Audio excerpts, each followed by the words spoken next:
Les automobilistes lyonnais vont vivre le 11e jour de circulation différenciée de l'année 2019. Ignorée au début, la mesure commence à rentrer dans les habitudes. Les jours de restriction de circulation, c'est 100 000 voitures de moins dans les rues de Lyon. On a eu un impact de l'ordre de moins 6 à moins 10% de trafic sur l'agglomération lyonnaise lors du précédent épisode de circulation différenciée. Et puis après, le deuxième effet recherché, c'est un effet pédagogique pour une prise de conscience sur les habitudes de mobilité en matière d'impact sur l'environnement. Signe de cette prise de conscience, 48 000 vignettes critères ont été commandées lors du précédent épisode de pollution. Après la pédagogie, les contrôles vont se durcir.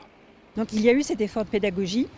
Mais il est toujours nécessaire à un moment donné que la sanction s'applique lorsque la mesure n'est pas respectée. Donc voilà, il y a ces contrôles qui sont là aussi pour faire respecter la mesure. C'est important pour que cette circulation différenciée produise ses effets et permette de limiter l'impact sur la santé des habitants.